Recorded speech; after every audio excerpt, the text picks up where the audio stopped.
الحمدللہ رب العالمین والصلاة والسلام علی خاتم النبیین اما بعد فاعوذ باللہ من الشیطان الرجیم بسم اللہ الرحمن الرحیم الصلاة والسلام علیک یا رسول اللہ وعلی آلک واصحابک یا حبیب اللہ الصلاة والسلام علیک یا نبی اللہ وعلی آلک واصحابک یا نور اللہ۔ مدنی چینل کے ناظرین دیکھ رہے ہیں پروگرام قرآن پاک ترجمہ و تفسیر کے ساتھ۔ الحمدللہ ہمارا درس سورہ نحل 14واں پارہ آیت نمبر 12 تک ہو چکا ہے۔ آج ہم آیت نمبر 13 سے اپنے درس کو آگے بڑھاتے ہیں۔ اللہ کے آخری نبی صلی اللہ علیہ وآلہ وسلم نے فرمایا، تم مجھ پر درود پڑھو اللہ تم پر رحمت بھیجے گا۔ صلو علی الحبیب صلی اللہ علی محمد صلی اللہ علیہ وآلہ وسلم۔ اعوذ باللہ من الشیطان الرجیم بسم اللہ الرحمن الرحیم۔ وما ذرأ لكم في الأرض مختلفا ألوانه إن في ذلك لآية لقوم يذكرون۔ آسان ترجمہ قرآن کنز العرفان۔ اور اس نے تمہارے کام میں لگا دیں وہ مختلف رنگوں والی چیزیں جو اس نے تمہارے لیے زمین میں پیدا کیں، بے شک اس میں نصیحت ماننے والوں کے لیے نشانی ہے۔ ناظرین اکرام، یہاں پر اللہ تعالیٰ نے فرمایا کہ اللہ پاک نے انہیں بھی تمہارے کام پر لگا دیا جو اس نے تمہارے لیے زمین میں حیوانات، درخت اور پھل وغیرہ پیدا کیے ہیں، اور وہ اپنی کثیر تعداد کے باوجود خلقت، حیت، کیفیت اور رنگ میں مختلف ہیں، حتیٰ کہ ان میں سے کوئی مکمل طور پر دوسرے کی طرح نہیں ہوتا۔ اس میں اللہ پاک کی قدرت کے کمال پر بڑی مضبوط دلیل ہے۔ مزید آگے پھر ارشاد فرماتا ہے، وَهُوَ الَّذِي سَخَّرَ الْبَحْرَ لِتَأْكُلُوا مِنْهُ لَحْمًا طَرِيًّا وَتَسْتَخْرِجُوا مِنْهُ حِلْيَةً تَلْبَسُونَهَا وَتَرَى الْفُلْكَ مَوَاخِرَ فِيهِ وَلِتَبْتَغُوا مِنْ فَضْلِهِ وَلَعَلَّكُمْ تَشْكُرُونَ۔ آسان ترجمہ قرآن کنز العرفان۔ اور وہی ہے جس نے سمندر تمہارے قابو میں دے دیے تاکہ تم اس میں سے تازہ گوشت کھاؤ، اور تم اس میں سے زیور نکالو جسے تم پہنتے ہو، اور تم اس میں کشتیوں کو دیکھتے ہو کہ پانی کو چیرتی ہوئی چلتی ہیں، اور اس لیے کہ تم اس کا فضل تلاش کرو اور تاکہ تم شکر ادا کرو۔ ناظرین اکرام، سمندر کی تسخیر کا مطلب یہ ہے کہ اللہ پاک نے انسانوں کو سمندر سے نفع اٹھانے کی قدرت عطا کر دی ہے۔ وہ کشتیوں اور بحری جہازوں کے ذریعے اس میں سفر کر سکتے ہیں، غوطے لگا کر اس کی تہ میں پہنچ جاتے ہیں اور اس میں سے شکار کر سکتے ہیں۔ پھر سمندر میں انسانوں کے لیے بے شمار فوائد ہیں۔ ان میں سے 3 فائدے اللہ پاک نے اس آیت میں بیان فرمائے کہ تم اس میں سے تازہ گوشت کھاتے ہو۔ اس سے مراد مچھلی ہے۔ یاد رہے کہ سمندری جانوروں میں صرف مچھلی کا گوشت حلال ہے۔ دوسرا فائدہ فرمایا کہ تم سمندر میں سے زیور نکالتے ہو جسے تم پہنتے ہو۔ زیور سے مراد گوہر و مرجان ہے، اور پہننے سے مراد عورتوں کا پہننا ہے، کیونکہ زیور عورتوں کی زینت ہے، اور چونکہ عورتوں کا زیوروں کے ذریعے سجنا سنورنا مردوں کے لیے ہوتا ہے، مردوں کی وجہ سے ہوتا ہے، اس لیے گویا کہ یہ مردوں کی زینت اور مردوں کے لیے ہی ہے۔ مرد پہنتے نہیں ہیں، لیکن مردوں کے لیے عورت پہنتی ہے، تو گویا مردوں کے لیے بھی ایک طرح سے اس میں نفع ہے۔ پھر تیسرا فائدہ یہ کہ تم سمندر میں کشتیوں کو دیکھتے ہو کہ پانی کو چیرتی ہوئی چلتی ہیں، یعنی اگر تم میں سے کوئی سمندر پر جائے تو وہ دیکھے گا کہ ہوا کا رخ ایک طرف ہونے کے باوجود بادبانی کشتیاں پانی کو چیرتی ہوئی، ہوا کو چیرتی ہوئی آ جا رہی ہیں۔ فرمایا وَلِتَبْتَغُوا مِنْ فَضْلِهِ، تاکہ تم اس کا فضل تلاش کرو۔ یعنی سمندر کو تمہارے کنٹرول میں اس لیے دیا تاکہ تم تجارت کی غرض سے سمندر میں سفر کرو اور اللہ پاک کے فضل سے نفع حاصل کرو، اور جب تم اللہ پاک کا فضل اور احسان پاؤ تو تمہیں چاہیے کہ اس پر اللہ پاک کا شکر بھی ادا کرو۔ اگلی آیت میں ارشاد فرماتا ہے، وَأَلْقَى فِي الْأَرْضِ رَوَاسِيَ أَن تَمِيدَ بِكُمْ وَأَنْهَارًا وَسُبُلًا لَعَلَّكُمْ تَهْتَدُونَ وَعَلَامَاتٍ وَبِالنَّجْمِ هُمْ يَهْتَدُونَ۔ آسان ترجمہ قرآن کنز العرفان۔ اور اس نے زمین میں لنگر ڈالے تاکہ زمین تمہیں لے کر حرکت نہ کرتی رہے، اور اس نے نہریں اور راستے بنائے تاکہ تم راستہ پالو، اور راستوں کے لیے کئی نشانیاں بنائیں، اور لوگ ستاروں سے راستہ پا لیتے ہیں۔ ناظرین اکرام، اللہ پاک نے انسانوں کے لیے زمین میں جو نعمتیں پیدا فرمائی ہیں ان میں سے بعض کا ذکر یہاں پر فرمایا گیا۔ خلاصہ یہ ہے کہ اللہ پاک نے زمین میں مضبوط پہاڑوں کے لنگر ڈالے تاکہ وہ تمہیں لے کر حرکت نہ کرتی رہے، اور اس نے زمین میں نہریں بنائی اور راستے بنائے جن پر تم اپنے سفر کے دوران چلتے ہو اور اپنی ضروریات کی تکمیل کے لیے ایک شہر سے دوسرے شہر اور ایک جگہ سے دوسری جگہ جاتے ہو، تاکہ تم اپنی منزلوں تک راستہ پالو اور بھٹک نہ جاؤ۔ اور مزید فرمایا کہ وہ علامات، کئی نشانیاں بنائیں۔ اللہ تعالیٰ نے راستوں کی پہچان کے لیے کئی نشانیاں بنائیں، جیسے پہاڑ کے دن میں لوگ ان کے ذریعے راستہ پاتے ہیں، اور رات کے وقت لوگ خشکی اور تری میں ستاروں سے بھی راستہ پا لیتے ہیں، اور اس سے انہیں قبلے کی پہچان بھی ہوتی ہے۔ اگلی آیت میں اللہ پاک فرماتا ہے أَفَمَن يَخْلُقُ كَمَن لَّا يَخْلُقُ أَفَلَا تَذَكَّرُونَ۔ آسان ترجمہ قرآن کنز العرفان۔ تو کیا جو پیدا کرنے والا ہے وہ اس جیسا ہے جو کچھ بھی نہیں بنا سکتا؟ تو کیا تم نصیحت نہیں مانتے؟ ناظرین کرام، اس سے پہلی آیات میں اللہ پاک نے اپنی قدرت اور صنعت کی عجائبات اور انوکھی مخلوقات کا ذکر فرمایا۔ یہ سب چیزیں اللہ پاک کی قدرت کے کمال اور اس کی وحدانیت پر اور تمام مخلوقات کو پیدا کرنے میں اس کے یکتا ہونے پر دلالت کرتی ہیں۔ جبکہ اس آیت پر اللہ پاک نے ان لوگوں سے کلام فرمایا جو اللہ پاک کی عبادت چھوڑ کر عاجز اور ناکارہ بتوں کی عبادت میں پڑے ہوئے ہیں۔ آیت کا خلاصہ یہ ہے کہ اللہ پاک جو اپنی قدرت اور حکمت سے ان تمام چیزوں کو پیدا کرنے والا ہے، کیا وہ ان بتوں جیسا ہے جو اپنے عاجز و بے قدرت ہونے کی وجہ سے کچھ بھی نہیں بنا سکتے؟ جب اللہ پاک ان جیسا ہے ہی نہیں تو عقل مند کو کب یہ ٹھیک لگتا ہے، عقل مند پر کب یہ جچتا ہے کہ ایسے خالق و مالک کی عبادت چھوڑ کر عاجز و بے اختیار بتوں کی عبادت کرے یا اللہ پاک کے ساتھ ان کو شریک بنائے؟ یہ کب ٹھیک ہے؟ عقل مند آدمی تو کبھی بھی ایسا روا نہیں رکھے گا، اسے درست نہیں سمجھے گا۔ اگلی آیت میں ارشاد فرماتا ہے وَإِن تَعُدُّوا نِعْمَةَ اللَّهِ لَا تُحْصُوهَا إِنَّ اللَّهَ لَغَفُورٌ رَحِيمٌ۔ آسان ترجمہ قرآن کنز العرفان۔ اور اگر تم اللہ کی نعمتیں گنو تو انہیں شمار نہیں کر سکو گے، بے شک اللہ بخشنے والا مہربان ہے۔ ناظرین کرام، فرمایا گیا کہ اللہ تبارک و تعالیٰ کی جتنی نعمتیں ہیں، جیسے تندرست بدن، آفتوں سے محفوظ جسم، صحیح آنکھیں، عقل سلیم، ایسی سماعت جو چیزوں کو سمجھنے میں مددگار ہے، ہاتھوں کا کسی چیز کو پکڑ سکنا، پاؤں کا چل سکنا، اور جتنی نعمتیں بندے پر اللہ پاک نے فرمائی ہیں، جیسے بندے کی دینی اور دنیاوی ضروریات کی تکمیل کے لیے پیدا کی گئی تمام چیزیں، یہ اتنی زیادہ ہیں کہ ان کا شمار ممکن ہی نہیں۔ حتیٰ کہ اگر کوئی اللہ پاک کی چھوٹی سی نعمت کی معرفت حاصل کرنے کی کوشش کرے تو وہ حاصل نہ کر سکے گا، تو ان نعمتوں کا کیا کہنا جنہیں تمام مخلوق مل کر بھی شمار نہیں کر سکتی۔ اسی لیے اللہ پاک ارشاد فرماتا ہے کہ اگر تم اللہ پاک کی نعمتوں کو شمار کرنے کی کوشش کرو اور اس کام میں اپنی زندگیاں لگا دو تو بھی اس پر قادر نہیں ہو سکتے۔ پھر فرمایا بے شک اللہ بخشنے والا مہربان ہے، یعنی اللہ پاک کی نعمتوں پر جیسا شکر ادا کرنا تم پر لازم ہے، اگر تم ایسا نہ کر سکو تو بے شک اللہ پاک تمہاری تقصیر معاف کرنے والا ہے، وہ شکر ادا کرنے میں تمہاری تقصیر کے باوجود تم پر نعمتیں وسیع فرماتا ہے اور گناہوں کی وجہ سے تمہیں اپنی نعمتوں سے محروم نہیں کرتا ہے۔ اگلی آیت میں اللہ پاک ارشاد فرماتا ہے وَاللَّهُ يَعْلَمُ مَا تُسِرُّونَ وَمَا تُعْلِنُونَ۔ آسان ترجمہ قرآن کنز العرفان۔ اور اللہ جانتا ہے جو تم چھپاتے ہو اور جو تم ظاہر کرتے ہو۔ ناظرین کرام، فرمایا گیا کہ تم اپنے عقائد و اعمال میں سے جو چھپاتے اور جو بھی ظاہر کرتے ہو وہ سب اللہ پاک جانتا ہے۔ اس آیت میں یہ بتا دیا گیا کہ اللہ پاک ہمارے تمام ظاہری و باطنی اعمال کو جانتا ہے۔ اس میں ہر اس شخص کے لیے بڑی عبرت و نصیحت ہے جو لوگوں سے چھپ کر برے اعمال کرتا ہے اور اپنے برے عمل کو لوگوں پر ظاہر ہو جانے سے ڈرتا ہے، جبکہ اللہ پاک سے نہیں ڈرتا جو اس کی تنہائیوں اور خلوتوں کے اعمال جانتا ہے۔ اعلیٰ حضرت امام احمد رضا خان رحمۃ اللہ علیہ فرماتے ہیں چھپ کے لوگوں سے کیے جس کے گناہ وہ خبردار ہے کیا ہونا ہے، کام زنداں کے کیے اور ہمیں شوق گلزار ہے کیا ہونا ہے۔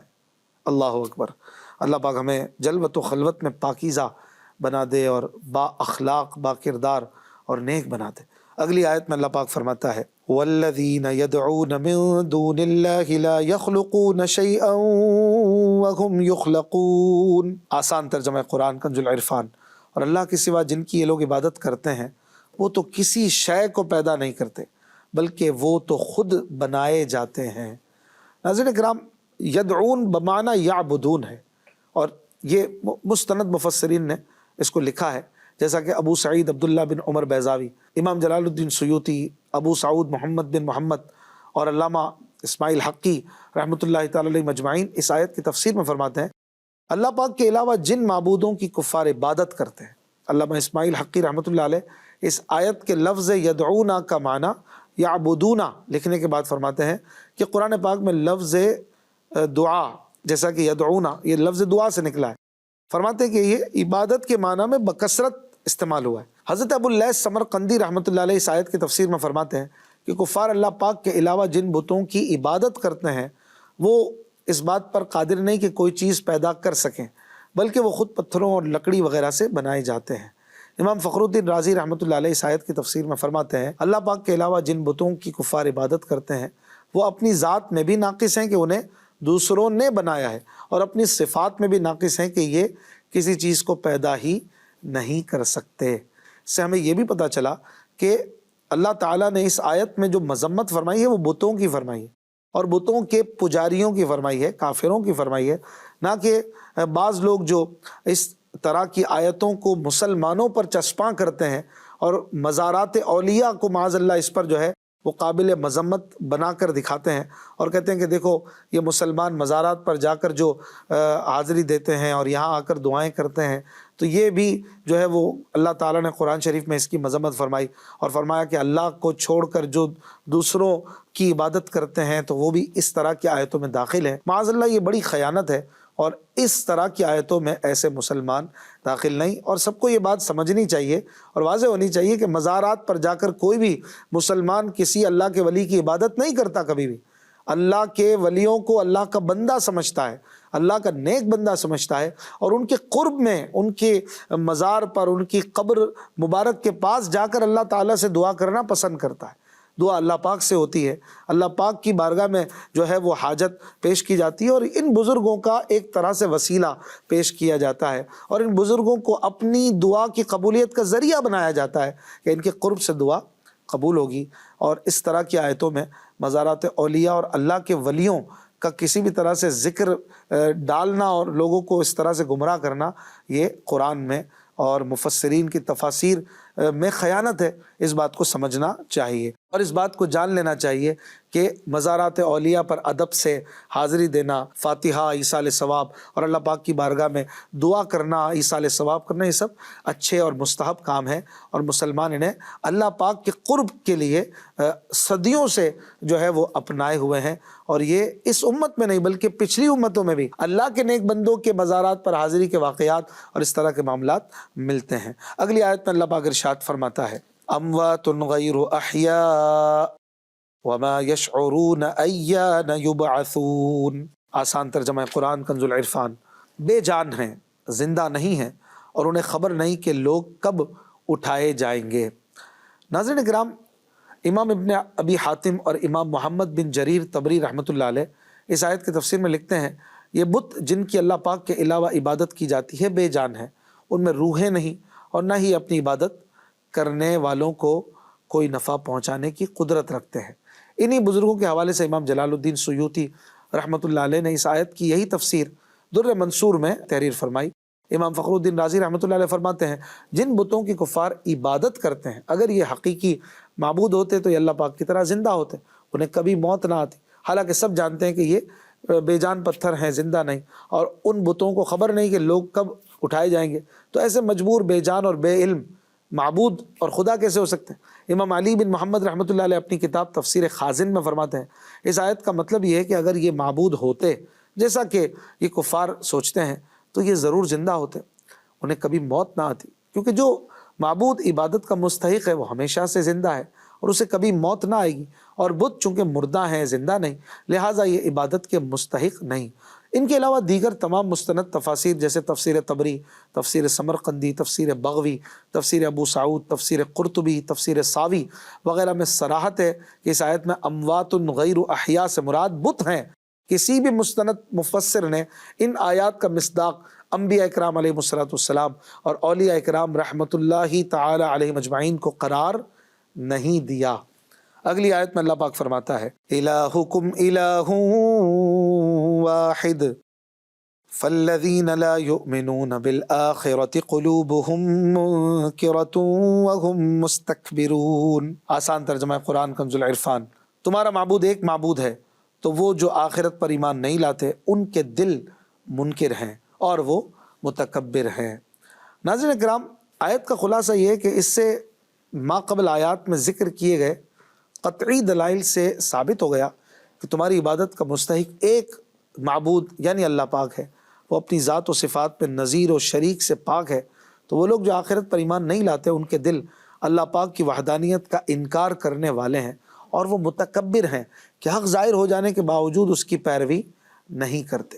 یہاں آیات میں نہایت نفیس ترتیب ہے کہ پہلے کثرت کے ساتھ دلائل کو بیان کیا گیا اور اب ان سب دلائل کا اہم ترین نتیجہ توحید باری تعالیٰ کی صورت میں بیان فرمایا گیا، اور دلائل و نتیجے میں بھی کس قدر عمدہ کلام فرمایا گیا کہ کوئی منطق کی باریکیاں اور فلسفے کی منہ شگافیاں نہیں، بلکہ انتہائی عام فہم انداز میں فطرت انسانی کے قریب ترین دلائل کو جمع کرتے ہوئے بات کو سمجھا دیا گیا۔ یہی وہ قرآنی اسلوب ہے ناظرین کہ جو دل و دماغ کو تسخیر کر دینے والا ہے، دل و دماغ میں اتر جانے والا ہے کہ بندہ سوچنے پر مجبور ہو جاتا ہے کہ یہ جو دلائل ہیں ان کو کوئی شخص جو ہے وہ سلیم الطبع اور انصاف کی نظر رکھنے والا ٹھکرا نہیں سکتا، رد نہیں کر سکتا۔ اللہ تعالی ہمیں ایمان پر استقامت عطا فرمائے۔ اگلی آیت میں ارشاد فرماتا ہے لا جرم ان اللہ یعلم ما یسرون وما یعلنون انہ لا یحب المستکبرین۔ آسان ترجمہ قرآن کنز العرفان۔ حقیقت یہ ہے کہ اللہ جانتا ہے جو وہ چھپاتے ہیں اور جو ظاہر کرتے ہیں، بے شک وہ مغروروں کو پسند نہیں فرماتا۔ ناظرین کرام، حقیقت یہ ہے کہ اللہ پاک ان کے دلوں کے انکار اور ان کے غرور و تکبر کو جانتا ہے۔ بے شک اللہ پاک مغروروں کو پسند نہیں فرماتا ہے۔ یاد رہے کہ تکبر کرنے والا مومن ہو یا کافر، اللہ پاک اسے پسند نہیں فرماتا۔ اور تکبر سے متعلق حضرت عبداللہ ابن مسعود رضی اللہ عنہ سے روایت ہے کہ رسول اللہ صلی اللہ علیہ وآلہ وسلم نے فرمایا، تکبر حق بات کو جھٹلانے اور دوسروں کو حقیر سمجھنے کا نام ہے۔ قرآن و حدیث میں تکبر کرنے والوں کا بہت برا انجام بیان فرمایا گیا۔ چنانچہ اللہ پاک ارشاد فرماتا ہے سأصرف عن آیاتی الذین یتکبرون فی الارض بغیر الحق، میں اپنی آیتوں سے ان لوگوں کو پھیر دوں گا جو زمین میں ناحق اپنی بڑائی چاہتے ہیں۔ اور ایک مقام پر فرمایا ان الذین یستکبرون عن عبادتی سیدخلون جہنم داخرین، بے شک وہ جو میری عبادت سے تکبر کرتے ہیں ان قریب ذلیل ہو کر جہنم میں جائیں گے۔ رسول اللہ صلی اللہ علیہ وآلہ وسلم نے ارشاد فرمایا تکبر کرنے والے لوگ قیامت کے دن مردوں کی صورت میں چیونٹیوں کی طرح جمع کیے جائیں گے اور ہر جگہ سے ان پر ذلت چھا جائے گی، پھر انہیں جہنم کے ایک بولس نامی قید خانے کی طرف ہانکا جائے گا، ان پر آگوں کی آگ چھا جائے گی اور وہ دوزخیوں کے پیپ طینۃ الخبال سے پلائے جائیں گے۔ حضرت ابو ہریرہ رضی اللہ عنہ سے روایت ہے نبی کریم صلی اللہ علیہ وآلہ وسلم نے فرمایا قیامت کے دن تکبر کرنے والوں کو چیونٹیوں کی شکل میں اٹھایا جائے گا اور لوگ ان کو روندیں گے کیونکہ اللہ پاک کے ہاں ان کی کوئی قدر نہیں ہوگی۔ حضرت محمد بن واسع رحمۃ اللہ علیہ فرماتے ہیں میں حضرت بلال بن ابو بردہ رضی اللہ عنہ کے پاس گیا اور ان سے کہا اے بلال، آپ کے والد نے مجھ سے ایک حدیث بیان کی ہے۔ وہ اپنے والد حضرت ابو موسیٰ اشعری رضی اللہ عنہ سے اور وہ نبی کریم صلی اللہ علیہ وآلہ وسلم سے روایت کرتے ہیں۔ آپ صلی اللہ علیہ وآلہ وسلم نے فرمایا بے شک جہنم میں ایک وادی ہے جسے ہب ہب کہتے ہیں، اللہ پاک کا فیصلہ ہے کہ وہ اس ہب ہب نامی وادی میں تمام تکبر کرنے والوں کو ڈال دے گا، اے بلال تم اس میں ٹھہرنے والوں میں سے نہ ہونا۔ تکبر کے برے انجام سے ظاہر ہوتا ہے کہ یہ کتنا خطرناک باطنی مرض ہے۔ اس لیے جو اپنے اندر تکبر کا مرض پائے اسے چاہیے کہ وہ اس کا علاج کرنے کی خوب کوشش کرے۔ تکبر کا علاج کرنے والی چیزوں میں سے یہ بھی ہے کہ بندہ اپنے کام خود کرے۔ حضرت ابو امامہ رضی اللہ عنہ سے روایت ہے کہ حضور علیہ الصلوۃ والسلام نے ارشاد فرمایا جس نے اپنا سامان خود اٹھایا وہ تکبر سے بری ہو گیا۔ سبحان اللہ۔ کبھی کبھی اپنا سامان خود اٹھانے کی کوشش کرنی چاہیے، اگرچہ آپ کے ساتھ نوکر چاکر ہوں یا لوگ آپ کی چپل عزت سے اٹھا لیتے ہوں، کوشش کر کے کبھی خود اٹھائیں، کسی کو نہ اٹھانے دیں۔ اگر آپ کسی ایسی شخصیت کے مالک ہیں کہ لوگ آپ کی چپل جوتے اٹھا لیتے ہیں، آپ کا سامان آپ کو نہیں اٹھانے دیتے، کوشش کریں کبھی کبھی آپ خود اٹھائیں۔ اسی طرح عاجزی اختیار کرنا اور مسکین کے ساتھ بیٹھنا، یہ بھی جو ہے وہ عاجزی پیدا کرتا ہے، تکبر دور کرتا ہے۔ حضرت عبداللہ ابن عمر رضی اللہ عنہما سے روایت ہے، حضور علیہ الصلوۃ والسلام نے فرمایا عاجزی اختیار کرو اور مسکینوں کے ساتھ بیٹھا کرو، اللہ پاک کی بارگاہ میں تمہارا مرتبہ بلند ہو جائے گا اور تکبر سے بھی بری ہو جاؤ گے۔ ایک مرتبہ امام حسین رضی اللہ عنہ کا گزر چند غریب لوگوں کے پاس، مسکین لوگوں کے پاس سے ہوا، وہ لوگ کچھ کھا رہے تھے، تو انہوں نے حضرت امام حسین رضی اللہ عنہ کو دیکھ کر کہا کہ اے ابو عبداللہ آپ بھی ہمارے ساتھ کھانا کھائیے۔ امام حسین رضی اللہ عنہ اپنی سواری سے اتر کر ان کے ساتھ جا کر بیٹھ گئے اور فرمایا انہ لا یحب المستکبرین، بے شک اللہ مغروروں کو پسند نہیں فرماتا۔ پھر ان کے ساتھ کھانا شروع کر دیا۔ جب کھانے سے فارغ ہوئے تو ان مسکینوں سے فرمایا میں نے تمہاری دعوت قبول کی ہے، اس لیے اب تم بھی میری دعوت قبول کرو۔ چنانچہ وہ تمام مسکین امام حسین رضی اللہ عنہ کے ساتھ پھر ان کے در دولت پر حاضر ہو گئے، اور امام حسین رضی اللہ عنہ نے پھر انہیں کھانا کھلایا، پانی پلایا اور انہیں کچھ تحائف بھی عطا فرمائے۔ فراغت کے بعد پھر وہ سب وہاں سے چلے گئے۔ تو یہ ہے شان امام حسین رضی اللہ عنہ۔ سبحان اللہ۔ اللہ پاک سے دعا ہے کہ وہ ہمیں بھی عاجزی کا پیکر بنائے۔ زندگی رہی تو انشاءاللہ اگلے پروگرام میں ملاقات ہوگی۔ صلو علی الحبیب صلی اللہ علی محمد۔